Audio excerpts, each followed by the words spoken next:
오늘 생각하신 말씀은 저번 주간까지는 예수님의 유월절에 대해서 생각해 봤습니다. 예수님은 마지막 해에 유월절을 두 번 지킵니다.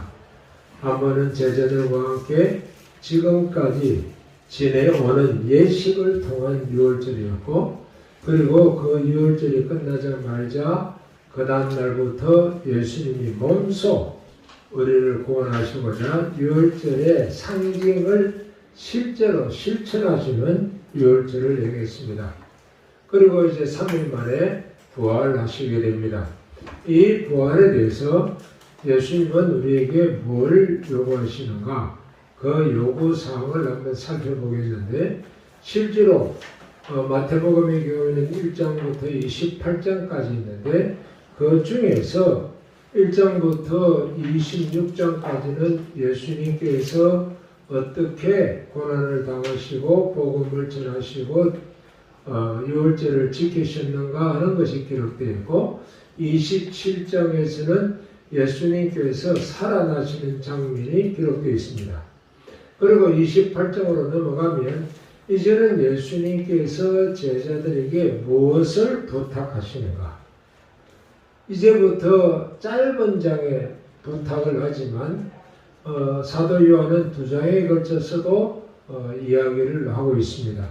그 중에 이 짧은 장이지만 실제로 예수님이 하고 싶었던 말씀에 대해서 한번 묵상해 보려고 합니다.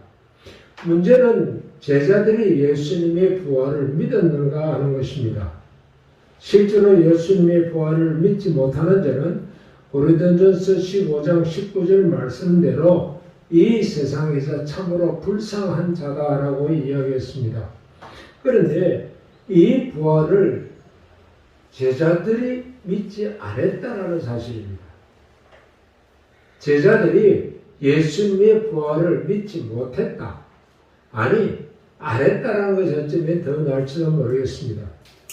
그러므로 우리는 먼저 예수님의 부활에 대해서 어떤 사람들이 어떻게 인식하는 것을 살펴보고자 합니다. 예수님을 따르는 자들의 인식입니다. 28장 1절과 16장 마가복음 16장 1절을 같이 봉독하시겠습니다. 안식일이 다 지나고 안식 후 첫날이 되는 새벽에 막달라 마리아와 다른 마리아가 무덤을 보러 갔더니 안식일이 지남에 막달라 마리아와 야고보의 어머니 마리아와 또 살로메가 가서 예수께 바르기 위하여 향품을 사다 두었다가, 여기에 보면 아무도 믿은 사람 없습니다. 예수님을 정말 신실하게 따른다고 하는 사람들이었습니다. 여기에 향품값이 얼마인지는 모르지만 만일에 정상적으로 부패 방지용으로 한다면 니고데모가 산 것이 한 3천만 원 정도 들었습니다. 그러면 막달라 마리아 집안이 조금 부유한 집안으로 본다면 그야말로 돈 1,000만 원은 가볍게 썼을 겁니다. 예수님을 향한 놀라운 그들의 헌신과 사랑이 있지만 그들은 정작 예수님의 말씀을 믿지 않았습니다. 더군다나 부활에 관해서는 더욱더 믿지 못했습니다. 이러한 정말 문제 있는 삶입니다. 어떻게 보면 베다니의 나사로 언니 마리아 같은 경우에는 그 동생 나사로가 다시 사는 것도 경험했습니다. 그런데도 불구하고 예수님의 부활은 믿지 않았다는 겁니다. 실제로 예수님은 부활에 대해서 여러 번 말씀하셨습니다. 마태복음 22장, 마가복음 12장, 혹은 누가복음 20장, 24장, 요한복음 5장 29절들 정말 여러 군데 말했습니다. 아마 가장 대표적인 것은 마태복음 16장 이후의 말씀이라고 생각합니다. 또 제자들은 아예 부활이라는 것은 고사하고 자기를 잡아서 고문할까 싶어서 겁이 나서 무덤에 근처도 오지 않았습니다. 그러니까 제자들은 막달라 마리아와 또 다른 마리아들이 쫓아가서 봤는데 무덤에 예수님이 없어졌다, 부활하셨다, 그 젊은 청년이 나타나서 그렇게 이야기했다. 그 말을 믿고도, 그 말을 듣고도 베드로와 요한 외에는 혹시 하고 무덤을 찾은 것 외에는 없습니다. 여인들의 그 감정을 들었음에도 불구하고 믿은 사람이 없다는 것이 오늘날의 우리 현실입니다. 만일에 예수 그리스도께서 십자가에 죽으신 후에 부활하시고 그 부활의 능력이 우리에게 임한다는 것을 알고 있다면 과연 기독교인들의 신앙이 이렇게 나태할 수 있겠는가? 제자들을 향하여 예수님이 말씀하십니다. 마가복음 16장 14절 같이 읽겠습니다.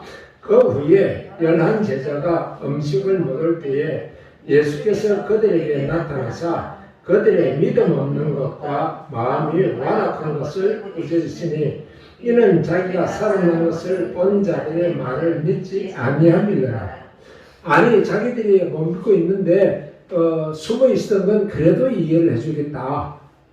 근데 살아나셨다고 말을 함에도 불구하고 믿지 않은 것에 대해서 우리 예수님은 어떻게 표현했는가 하면 완악하다 그랬어요. 아주 완고한 사람이다. 그 완고함이 악을 행할 정도다. 자, 그러면 우리는 뭐라고 이야기할까요? 하나님, 그렇다고 우리 신앙이 그렇지는 않습니다. 함에도 우리는 거꾸로 우리를 생각해 보면 예수님이 하신 말씀을 믿는가라는 점이에요. 예수님은 이렇게 살아라라고 말을 했는데 예수님 그렇게 살면 나 못 살아요. 나는 그걸 믿을 수 없어요. 지금 내가 살아가는 방법대로 살겠습니다 하는 것이 우리의 삶과 똑같습니다. 예수님이 우리에게 나타나셔서 하시는 말씀 뭐랄까요? 완악한 것들아. 너 편의대로 살고 있으면서 나를 믿는다고 하지 않느냐? 내가 말한 대로 하면 이 세상에서는 가난한 병이어야 될 것이고 이 세상에서는 내가 손가락질 당할 겁니다. 그런데 왜 그런 말씀하십니까? 저는 이 부분은 믿을 수 없습니다 하는 것과 똑같은 부분입니다. 여기 비해서 예수님을 대적하는 자들, 이 대적하는 자들의 인식을 보겠습니다. 마태복음 27장 62절부터 66절을 같이 봉독하겠습니다. 그 이튿날 준비일 다음 날이라 대제사장들과 바리새인들이 함께 빌라도에 모여 이르되 주여 저 쏘기던 자가 살아 있을 때 말하되 내가 사흘 후에 다시 살아나리라는 것을 우리가 기억하노니 그러므로 명령하여 그 무덤을 사흘까지 굳게 지키게 하소서. 그의 제자들이 와서 시체를 도둑질하여 가고 백성들에게 말하되 그가 죽은 자 가운데서 살아났다 하면 후에 속임이 전보다 더 클까 하나이다 하니 빌라도가 이르되 너희에게 경비병이 있으니 가서 힘대로 굳게 지켜라 하거늘 그들이 경비병과 함께 가서 돌을 임봉하고 무덤을 굳게 지키니라. 예수님을 따른다는 사람들과 비교된 사람들이 있는데 예수님을 대적하는 사람들의 무리입니다.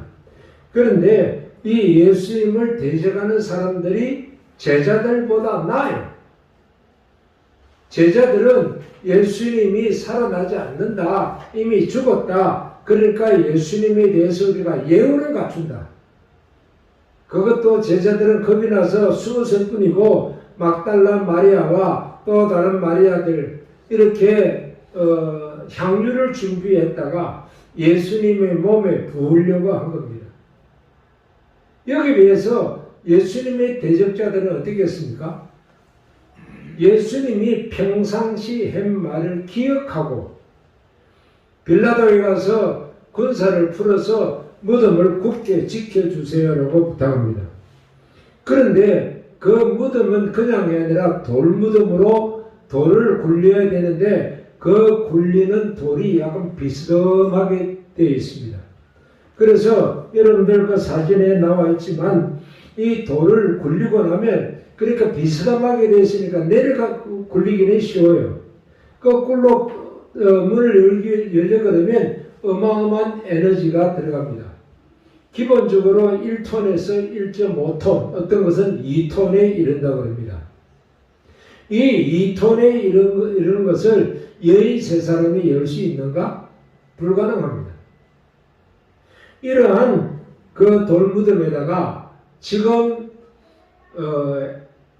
총독 빌라도가 내어준 군인들을 시킨 게 아니고 총독 빌라도가 쉽게 말하면 제사장들 보호하라고 파견된 군인들이 있습니다.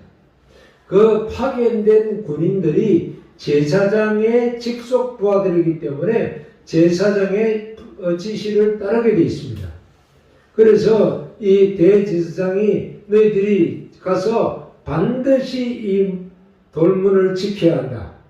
제자들이 오거든 체포하든지 잡아 죽이든지 알아서 해라. 그렇게 했을 것이 분명합니다. 그런데 문은 임봉되었고 군사들은 지키고 있고 돌문은 어마어마하게 무거운 1.5톤에서 2톤입니다. 이걸 갖다가 여인들을 굴릴 수 있다고요? 그거 불가능합니다. 이처럼 세운 사람들이 누굽니까? 예수님을 대적한 사람들입니다. 이 사람들이 예수님께서 부활할 것이라는 말을 믿고 있었어요. 베드로와 요한과 그 제자들 또 예수님을 극진히 따른다고 하는 이 여인들은 예수님을 믿지 아니하고 예수님이 이제 죽었다라고 생각한 거예요. 부활한다는 말씀을 여러 번 했음에도 불구하고 믿지 않았다는 것을 여기서 분명히 말합니다. 그런데 사실은 예수를 믿는 자들보다 예수를 대적하는 자들이 예수님을 더 빨리 알아봅니다. 마가복음 3장 11절 같이 봅니다. 더러운 귀신들도 어느 때든지 예수를 보면 그 앞에 엎드려 부르짖어 이르되 당신은 하나님의 아들이니이다.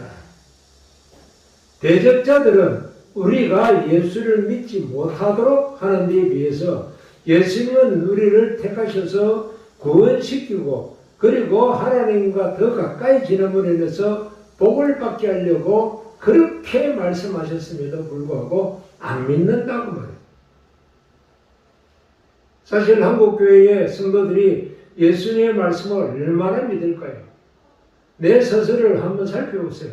내가 예수님 말씀대로 몇 프로나 따르고 있을까? 그거는 목사들이나 할 것이라고 생각할 겁니다. 아니 목사들조차도 안 따르고 있고 본이 되지 않으니까 두말할 것도 없습니다.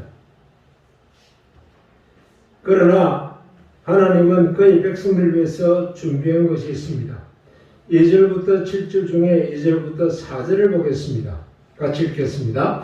큰 지진이 나며 주의 천사가 하늘로부터 내려와 돌을 굴려내고 그 위에 앉았는데 그 형상이 번개 같고 그 옷은 눈같이 희건을 지키는 자들이 그를 무서워하며 떨며 죽은 사람과 같이 되었더라. 분명하게 군병들은 보았습니다. 경험을 했습니다. 이 군병들은 아마 예수님을 대적하는 자들에게 가까웠을 겁니다. 어쩌면 예수님을 따르는 속으로 따르는 군병들도 있었을지는 모르겠습니다. 하지만은 막달라 마리아나 또 살로메나 다른 마리아가 경험하지 못한 것을 이들은 분명하게 경험했습니다. 아침 해가 돋기 전에 이미 큰 지진이 나고 돌이 굴러지고 천사들이 하늘로부터 내리고 그리고 그 안에 수직하는 두 명의 청년을 만나게 됩니다. 그렇기 때문에 그들은 이제 큰일 났습니다. 이 군병들은 만일에 그들이 지키는 자들이 사라지면 사형을 당합니다. 그렇기 때문에 그들이 지키는 것이 제대로 지켰는데 우리가 도저히 감당할 수 없는 큰 변화 때문에 지키지 못했습니다. 칼과 창을 쓸 수 없는 환경이었습니다. 그걸 변명해야 살아날 수 있습니다. 우리는 사도행전 12장 1절 이하에 보면 베드로가 감옥에 갇혔습니다. 그때에 하나님께서 베드로를 불러내었습니다.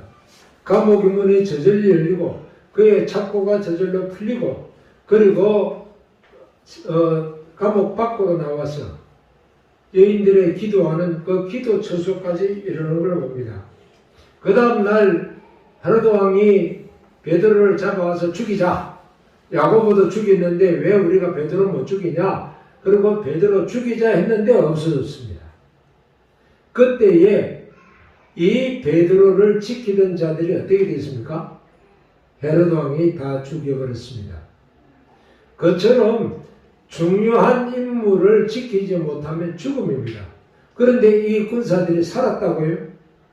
그들이 살 수 있는 것은 불가항력적으로 지킬 수 없었고 깨어 있었고 사실을 다 이야기했어야만 합니다.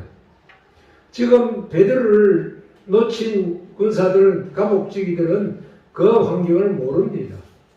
어떻게 사라졌는지 모릅니다. 그러나 이 사람들은 알고 있습니다.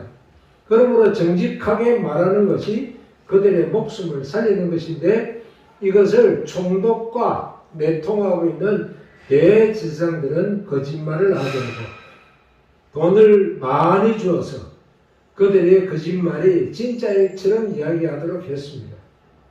하지만은 그 상황은 그렇게 쉽게 되지 않았습니다. 이미 3명의 여인들이 확실하게 경험을 했기 때문입니다. 28장 3절부터 6절까지 보겠습니다. 그 형상이 번개 같고 그 옷은 눈 같거늘 이거를 지키는 자들이 그를 무서워하여 떨며 죽은 사람같이 되었더라. 천사가 여자들에게 말하여 이르되 너희는 무서워하지 말라. 십자가에 못 박히신 예수는 너희가 찾는 줄을 내가 아노라. 그가 여기 계시지 않고 그가 말씀하시던 대로 살아나시느니라. 와서 그 누웠던 졌던 곳을 보라 했습니다. 지금 오른편에 나와 있는 사진은 무덤 사진입니다. 물론 그 위에 흙이 있었고 봉분이 되어 있었습니다. 그런데 발굴하다 보니까 이 무덤, 이 천정을 다 제거한 겁니다. 이스라엘 사람들은 무덤을 발견하는 것을 굉장히 싫어합니다. 부활하지 못한다고 믿기 때문에. 하지만 도로공사하다가 보면 이 무덤을 발견하게 되고 또 무덤이 이런 식으로 드러나게 됩니다. 디귿자 모양이 있는데 예수님이 놓으신 부분은 디귿자일지 일자일지 니은자일지는 잘 모릅니다. 그러나 아마 일자일 가능성으로 봅니다. 이 돌 위에 시체를 얹어놓습니다. 그리고 시체가 1년 동안 마르도록 내버려둡니다. 썩지 않고 마르도록.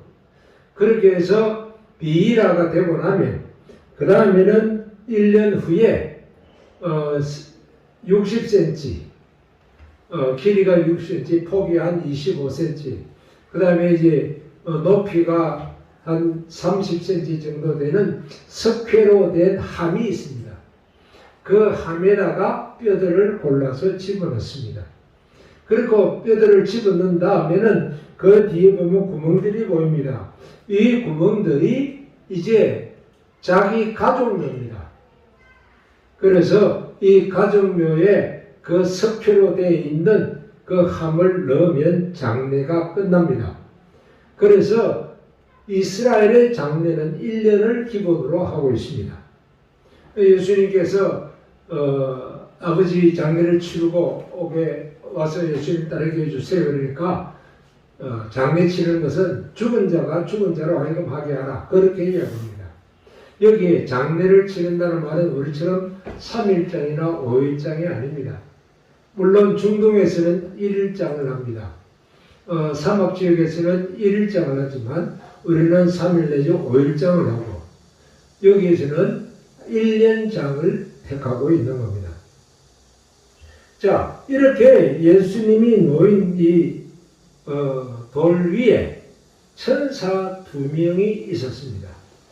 어떤 곳은 천사가 라고 한 명으로 표시되어 있지만 또 한 곳은 천사가 둘이 앉아 있었다라고 누가복음 24장에 기록되어 있습니다. 이 말은 부활했다는 것을 증명하고 있는 것이고 심지어 막달라 마리아에게 개인적으로도 나타나셨기 때문에 확실한 부활의 증명들입니다. 마가복음 16장 9절을 같이 보겠습니다.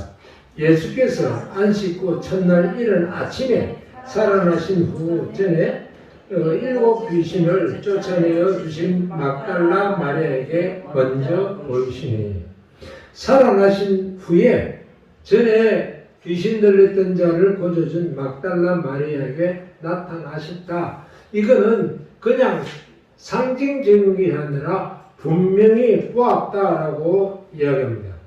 하지만 이 이야기를 들은 제자들이 예수님의 무덤에 누가 왔습니까? 믿은 자들인데, 아니 예수님의 제자라고 하던 사람들이 과연 예수님을 얼마나 따랐냐고요.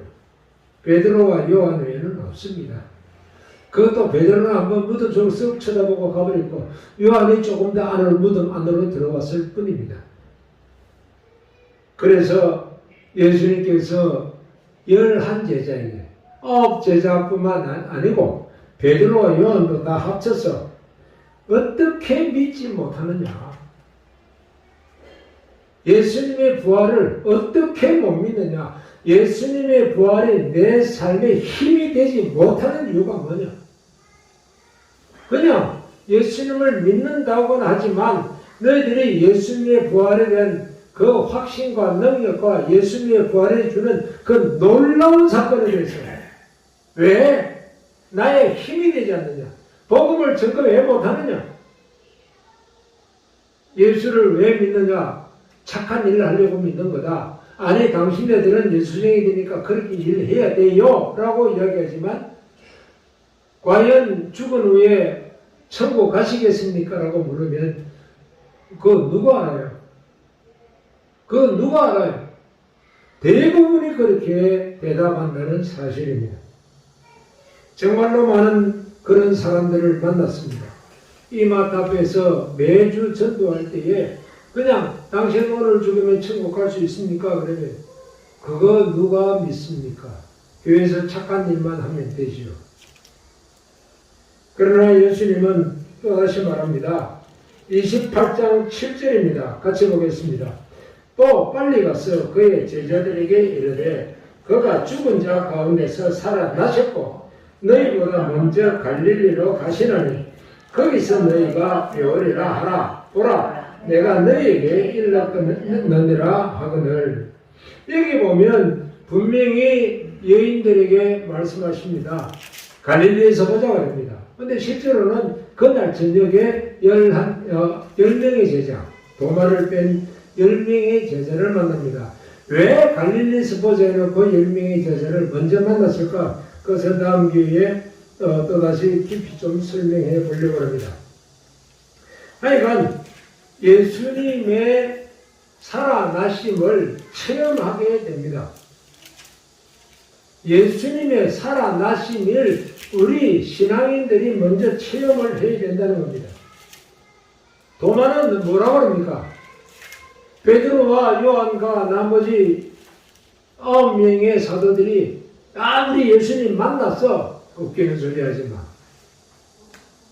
아니 예수님의 제자들이 이야기하는데 예수님의 제자라는 사람이 웃기는 소리 하지 말라.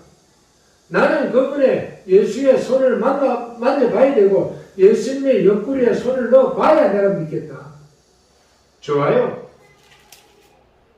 예수님의 부활을 믿으려고 하는 그 노력이 있었는데, 그러나 오늘 많은 기독교인들은 예수님의 부활을 자기의 생명처럼 믿질 않습니다.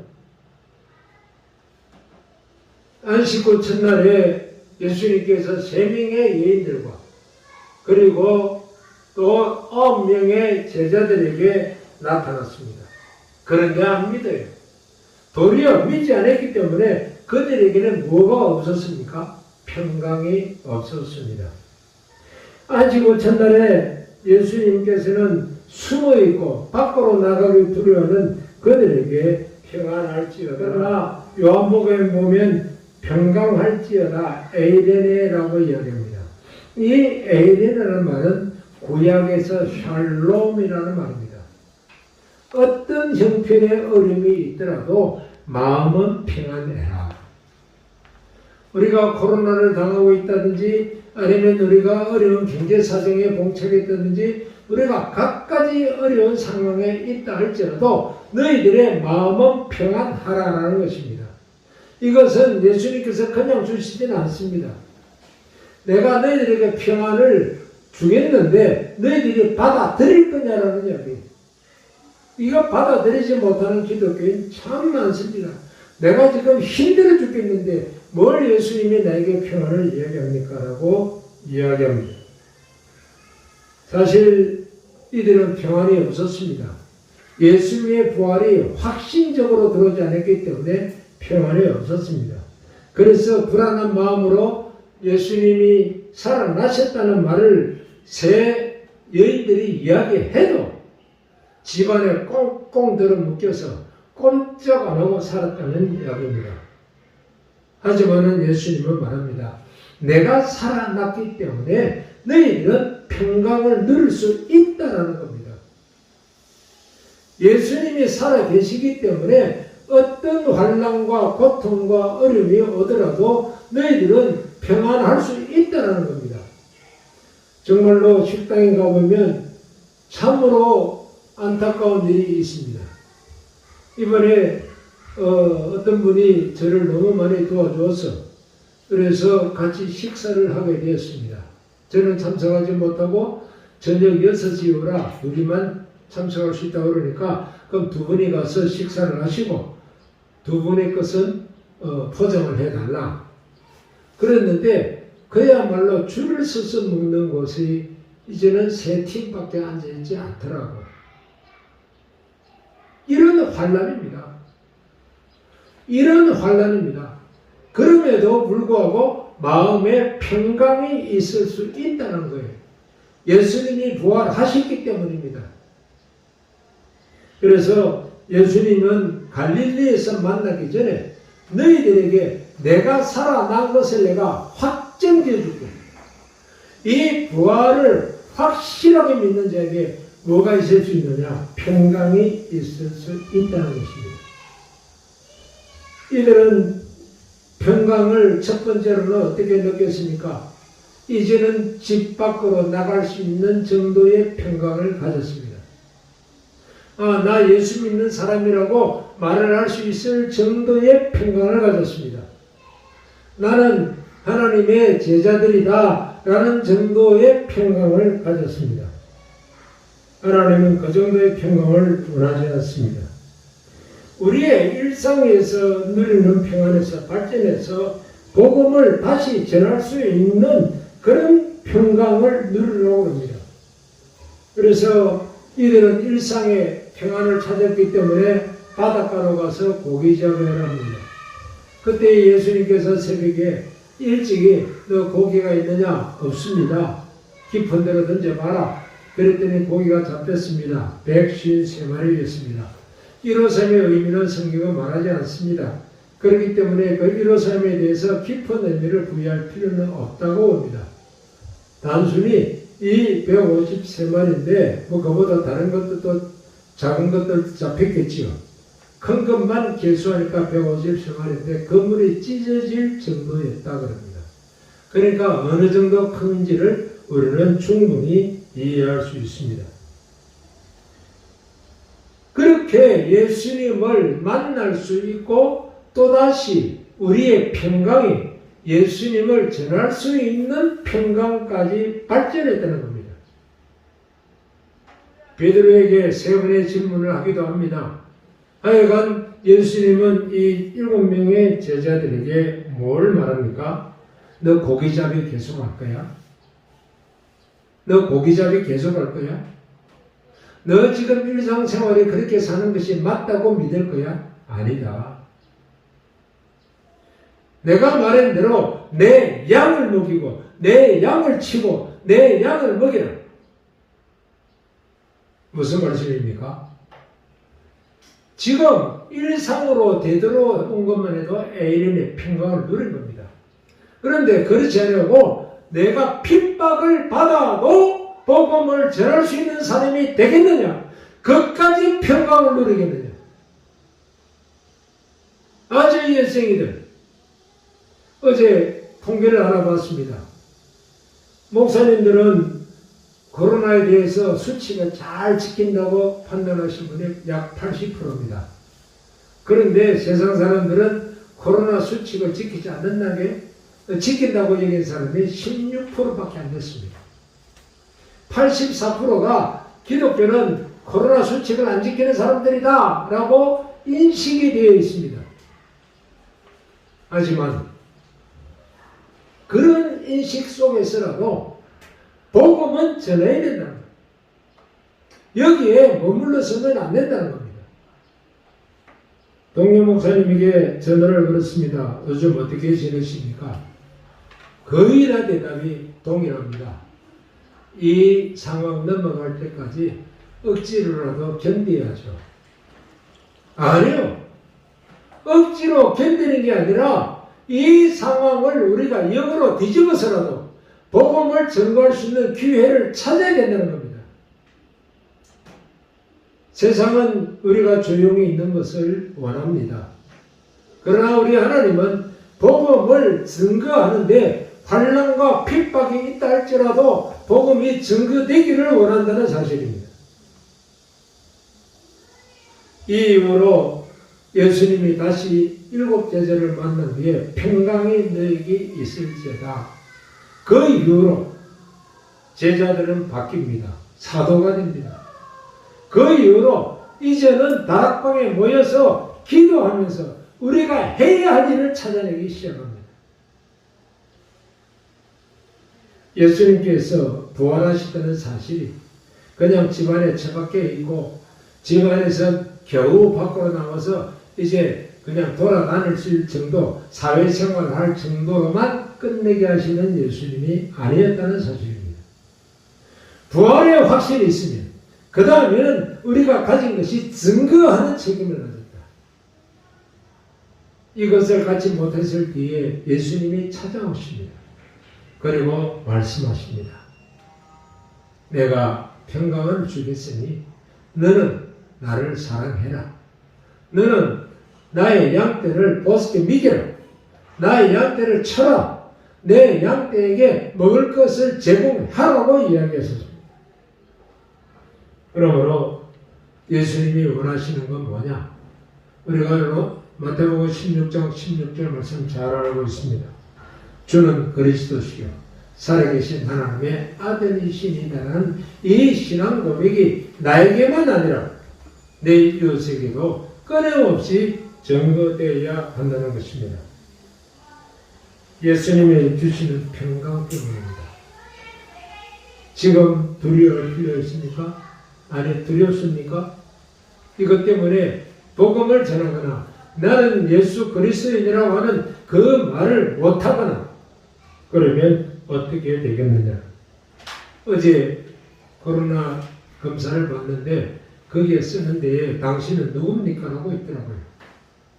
그래서 나 목사다. 너희들이 욕을 하고 있는 세상 사람들이 84%나 우습게 보는 목사다.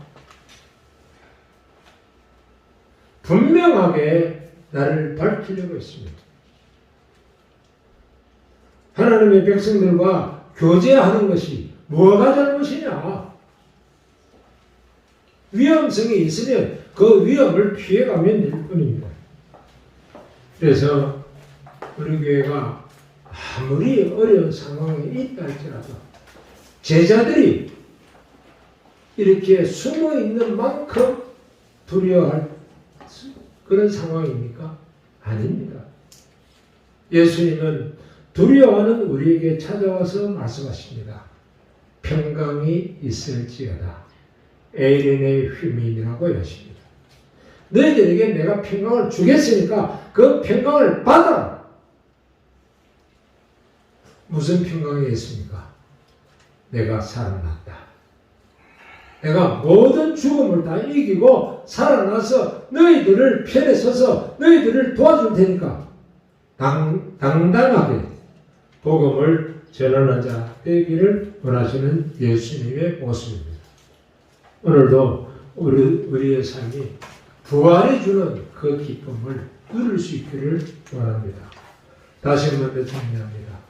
제자들이라는 사람은 숨었고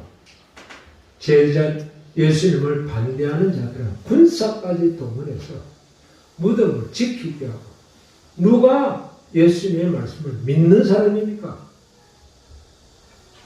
우리가 예수님을 참으로 믿는 거룩한 성도들이 되길 바랍니다. 한번 다 같이 잠깐 기도하겠습니다. 내가 예수님의 구원하심을 진짜 믿는지 힘 있는 그리스도인지 다시 한 번 더 생각하게 되는 기도를 하십시다.